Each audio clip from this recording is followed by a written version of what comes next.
Today we're asking 5 questions of the founding directors of BCSR, Mark Csikszentmihalyi and Jonathan Sheehan. Mark is a professor and Elias Eliezer Chair of International Studies and presently Department Chair of the Department of East Asian Languages and Cultures. Jonathan is a professor of history and is currently co-director of BCSR. Thank you both. You're welcome. Yeah, thanks. So we're here today to kind of recap this 5-question series and celebrating 5 years of BCSR programming, to get an idea of your thoughts, your reflections on the past 5 years, possible directions forward. And so I wanted to start by asking if you could let us know maybe the origin story of BCSR with a personal connection, and that being what led to the creation of BCSR. Was this a cocktail party conversation? Was this something faculty had long desired? And as faculty, you're busy with research, teaching, advising, etc. Why add this to your load? Why add this administrative burden to your job? So I'll take a stab at this. So there's a long and distant hazy origin story in the sense that for decades, Berkeley has been trying to create some kind of infrastructure for the advanced study of religion that would map onto the strengths of its faculty in the study of this in this area, and there had been committees formed and meetings held and deans involved and provosts involved, and these projects had all come to naught. And why they all came to naught is an interesting historical question that one might want to ruminate on. But in fact, the origin of BCSR comes out of the ashes of yet another one of these efforts. Back in 2011, 2012, there had been a kind of grand vision, a kind of grand coalition built, or at least imagined, for building a religion infrastructure of curriculum and research and undergraduate teaching, and it had collapsed. And so in a way, it wasn't a cocktail party, but it was a conversation between myself and Mark Csikszentmihalyi and Ethan Shagan in the history department at the end of that collapse, where we, my memory of it is more or less said to one another, well, maybe we ought to start a center that had a more limited pleasure-oriented principle, where we would start with the thing that we like best, which is thinking together, doing research together, talking together, and rather than trying to build it all at once, we'll start at the kind of the easiest, take the lowest hanging fruit, and in conversation, we managed to persuade one of our colleagues here, who had been the recipients of a big grant from the Mellon Foundation, to give us a couple $100,000 of seed money to see whether we could test out the idea, whether there was actual faculty interest in this, whether this would produce the kinds of conversations we were excited about, and there was, and that, in a sense, is why we got involved in the first place. To answer your second question, is that it didn't feel like a big administrative burden when we began this. It felt like it was going to be, in a way, a natural extension of some of our most, our most pleasurable parts of being a faculty member at Berkeley. Yeah, I think that there was also a fair amount of luck involved, in the sense that there have been people trying to do something like this at Berkeley for quite a while. In the 60s, Robert Bella and Du Weiming started a religious studies major that was very strong for a little while, but really tailed off after a few decades.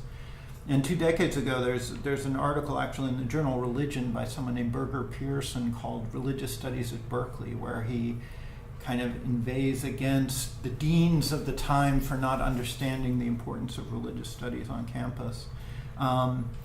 We happened to start agitating at a time when Dean Cascardi and Dean Hesse were actually very sympathetic, and I think that's a very different situation from what some of our colleagues had dealt with in the past. And we had a good set of people here. Some of the people like Ron Hendel and Susanna Elm, and people have been really, kind of central to this, were were very ready for this to happen and are kind of co-builders of this. As for administrative burden, it's I think that my first job was in a religious studies department at a place called Davidson College, and I've always seen my work as being in East Asia, but in religious studies also. And so coming to a place like Berkeley, there are clearly people who are very interested in the study of religion, but there isn't a department here. And so really the opportunity to create a kind of formal structure for this is an entirely selfish thing in some ways, for those of us who are deeply concerned with this kind of question. It's the kind of administrative work that you do because it's going to yield dividends throughout the rest of your career. Okay. At Berkeley, this is called self-service. Yes. Can I just add one more thing to Mark's history of this? I mean, I think also times have changed. So in the 1960s or in the 1990s, I think when there were some of these big efforts, there was still, I think, a sense that religion was a topic that had seen its heyday back in the days when people were religious, and since they're not religious anymore, the thinking went there was no reason to start a new program to answer an old question. I think at the moment when we began this in 2010, by the time we get to 2010, it's clear that this is still an important question, in fact, a newly important question in all sorts of exigent, socially, political, cultural ways. So, the fact that the deans were more responsive, I think, is also just their being responsive to the world, which offered us a kind of clear picture of the need for Berkeley as an institution to be involved in the study of an important phenomenon that shapes our lives. What if you were forced to make the case for creating BCSR again now in 2018, let's say to a potentially skeptical public, what would the argument be? What intuitively it makes perfect sense. It seems obvious, but if you had to make the case, we need the Center for the Study of Religion in 2018 at Berkeley because, what would be the primary X, Y, and Z? Well, it's a hole in the curriculum, and so the question is why wasn't it part of the university up till now? Clearly, Jonathan was just talking about this secularism hypothesis that eventually religion will become less important. Clearly not the case, right? But why wasn't it? And I think there's a mixture of things. There's the fact that there is a graduate theological union nearby, and there was this idea, in a sense, that insiders should be teaching religion in their way, but at a public institution, some vague notion of the separation of church and state somehow means that you don't teach about it, except perhaps in a comparative or from a kind of social scientific point of view that emphasizes kind of practice and the role of religion in these other institutions. But I think that what we've been able to do is not just create a place for religious studies on campus, but actually focus on that particular issue to some extent. What is it about the public university that had been perceived as barring religious studies? I mean, there were religious studies programs in public universities, especially in the 60s, usually in a comparative or anthropological kind of vein. Some public universities do have them. Some in the Southeast actually do have them in a kind of more religious studies kind of way, and that has to do with a particular regional history. But at Berkeley, the kind of struggle about whether there should be religious studies kind of speaks to the fact that there's really something going on here and it's worth looking at. And so one of the things that, and Jonathan's taken the lead on this, is to ask this question, what is, in a public setting, in a public institution like this, what is the role of the study of religion, and how do we talk about religion, and how do we talk about kind of the less kind of social scientific aspects that, for example, theology?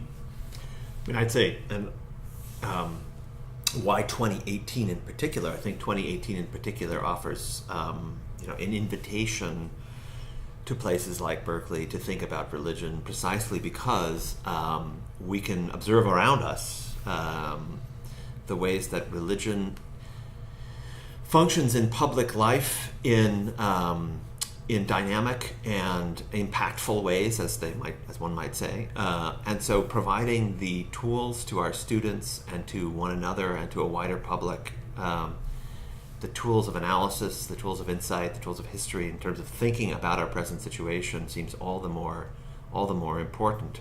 If we look, for example, at recent discussions about religious freedom and constitutional law in the United States, these are very public questions that have a bearing on people's public lives, on politics, on education, on cultural issues all over on law. And if a public institution like Berkeley, the best public institution in the world, can't offer its students and the rest of the world tools for thinking their way and navigating their way through a changing religious landscape, then we're not actually doing our job as an institution. We're not responsible socially to, or politically or culturally to our public.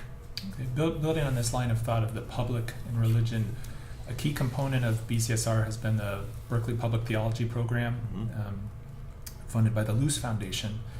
Through that program's events, other initiatives, have your own thoughts and understandings of public theology changed? Have you seen an impact or a change in the literature or the more broader thinking about public theology in the U.S. and beyond? Well, to start with the first part of, the Public Theology Program is a 3-year initiative that was funded by the Luce Foundation to consider what it would mean in a public institution to talk about theology, and what it would mean in that public institution would have to be shaped by the fact of the public institution's fundamentally pluralist commitments, its commitments to multi-religious and interreligious communication. It's first. Second, its commitment to an effectively non-denominational and I'll call it secular understanding of religion, in the sense that we're not here to train professional clerics in the public university.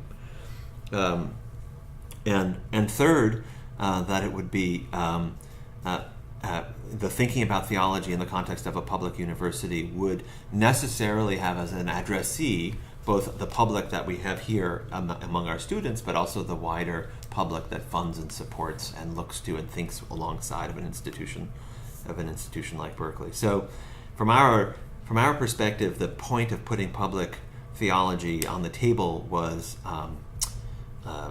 both to widen our understanding of theology, which often gets associated and affiliated largely with a Christian self-understanding. So what would it mean in the context of a multi-confessional, pluralist, diverse, religiously diverse institution like Berkeley to talk about theology? Is there something like a Jewish theology? If there's something like a Jewish theology, how is it different than a Christian theology? Is there an Islamic theology? So on and so forth. And so I think we've found the very challenge of the concept of theology to be quite productive here. I mean, in the sense that it's asked us not only whether or not we can generalize about the religious imagination that we might capture under the term theology, but also it parochialize some of our own assumptions about theology's rootedness in particular Christian commitments. So from my perspective, it was that was the goal in the beginning of the project, and I think that we've been pretty successful at pushing theology out of its own comfort zones, in Christian seminaries or in the journals of major theology weeklies, Christianity Today, and so forth. I think if you want to look at impact of the program, you just have to look at the number of other programs that have sprung up in the past 3 years. that take up some of our, I think, pioneering approaches to this, whether it's other institutions in which theology, public institutions that around the country in which theology is being thought of in similar kinds of ways. Virginia's been doing this for a while.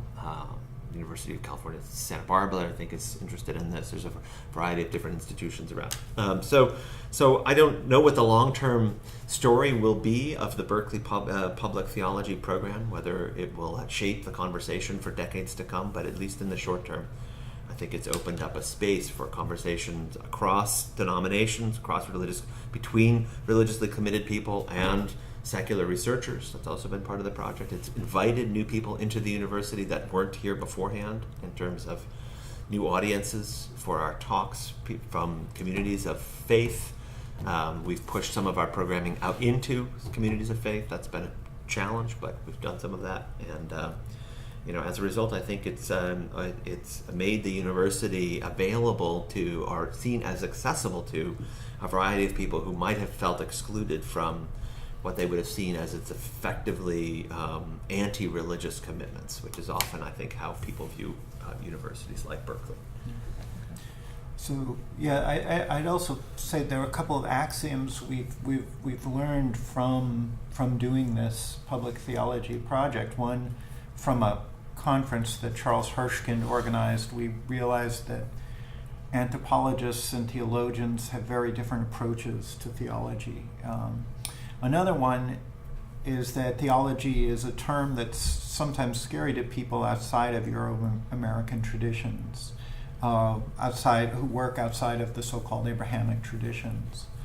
And because I do East Asia, that's been a particular thing that I've been paying a lot of attention to. And I think over the course of the grant, as we've done more and more activities, I've realized that really the way to argue this for people outside of the Abrahamic kind of heritage is to point out that really in the kind of the globalized 19th and 20th centuries, that even if a particular culture, a particular tradition doesn't really line up with the kind of image of a kind of a religion modeled on kind of Christianity, that there's been this reshaping of the way that, and here I'll use East Asia as an example. Once you have a kind of a Japanese constitution that recognizes freedom of religious belief, it creates a secular space. It begins to reshape indigenous traditions in a way that conforms to the categories that of this kind of more universal conversation about religion and secularity, and this more universal conversation about the public space and religion and theology. And therefore, even if you're not sure whether you're comfortable with talking about theology in the context of a non-monotheistic religion, you have to acknowledge that today, and in the recent past, those categories of theology and the question of how theology relates to public conversation and public institutions is one that's germane, because the no matter what the prehistory of these concepts, these traditions are, they've been reshuffled and reimagined, and in certain contexts of law, contexts of comparison, theology is a living category, even if it might not have been 2,000 years ago. Keeping these specific considerations on public theology in mind, but also BCSR more broadly in the last 5 years, could you speak to both specific events, programs, etc., and maybe general developments that you're particularly proud of, and also perhaps moments where you would have done things differently, or maybe there was a slight miss, if applicable? So I'll just start with the theology East and West conferences that we had. We've had two kind of international conferences on this kind of question of categories that I was alluding to just a moment ago. And one has been a set of specialists on kind of the European reception of knowledge about East Asia, because there was this moment when the Jesuits in the 16th and 17th centuries all of a sudden start channeling an enormous amount of knowledge about Asia, South Asia and East Asia back to Europe. And the way that this is processed and the categories that are assigned to this different data that comes back end up being enormously influential, not just for kind of how people in Europe understood this other, and it was a really important moment. I mean, this is, it really, in many ways, I believe, affects the way the Enlightenment kind of played itself out. But it also, those categories end up sticking in a way that categories do. And so we still today tend to, when you hear Confucianism, you tend to say, oh, well, that's a philosophy, because of the particular circumstances of its reception in Europe. And you think of Buddhism and Taoism, we don't say idolatry anymore, but we think of them as being primarily about practice. And a lot of it has to do with that particular moment. And then the other conference was on people's expertise is on East Asia and is about the reverse side of that picture. And really, honestly, it wasn't just two unidirectional influences. It was a kind of period of continuous influence between Asia and Europe that had all sorts of feedbacks. And so it's much more complicated than this. But we had the other conference was a set of experts on East Asia talking about the reception of European knowledge and how the categories that the Europeans brought with them, in particular religion and theology, because it was missionaries doing it, how that was then translated into and interfaced with the kind of the vocabulary that already existed. And so that's something that I feel was kind of a unique thing that was catalyzed by this attention to theology and religion in the public university, because it forces us to ask the question, well, for all these area studies departments, how exactly does that work with these people who do, historians who do theology, and because they're studied in very different ways. And so this is that was kind of a logical place to start that part of the conversation.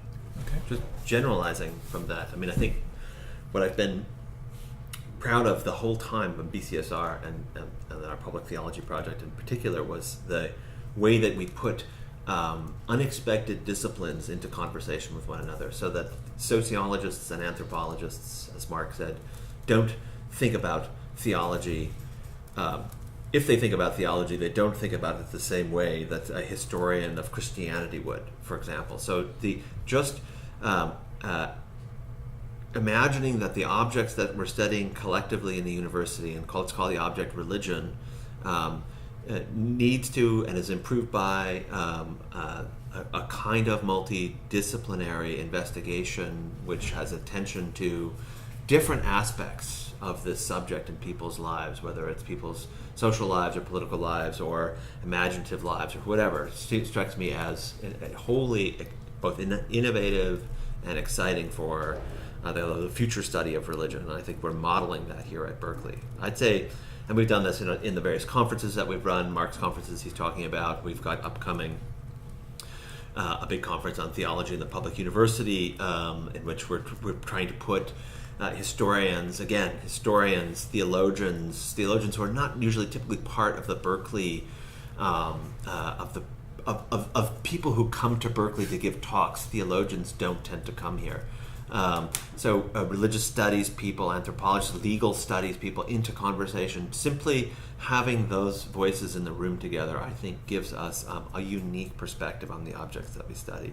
I'd say in terms of things that we regrets, I think, was a or that you do differently, opportunities. Yeah, well, I mean, I think the there's definitely room for improvement. So it's still difficult to figure out how some aspects of, let's say, the infrastructure of contemporary theological education in America, which tends to be located in divinity schools and seminaries, what that has to say to people in public universities like Berkeley. Like, there are some people who are amphibious, who can migrate between these two different languages and institutional environments, and then there are lots of people who can't. And I don't know whether we can increase the number, the contact space, or the contact area between these different kinds of institutions. That would be something to think about going forward. And the other thing that turns out to be quite difficult for academics to do, but maybe this is not a surprise, is to reach religious communities themselves, which are religious communities in America and tend not to be communities of scholarship. They tend to be communities of worship with very different sets of priorities, and the people who are in charge of those, whether they're imams or rabbis or pastors or priests or gurus or anything, don't tend to want to have much to do with what we do, and that might just be a fact of life that this is not there isn't a lot of point of contact between what we do and these other communities. And I had imagined that possibly there might be some space for that sort of interface, and have found that difficult to put into practice. So I don't have a solution to that. We just may have run into the limits of our various institutional missions. Okay. This is all a good segue, I'd say, to a final question, maybe a tripartite final question, and that is, somewhat concretely in the next year or two, what's next for BCSR? More idealistically, in a perfect world, what would you like to see happen to the study of religion on campus? And finally, earlier you mentioned that you initially invested in this personally because you enjoyed it. There is this attraction of collaborative scholarship. Is it still fun? Is it still rewarding in that way? What opportunities do you see, or perils towards this idea of collaborative scholarship moving forward? What was the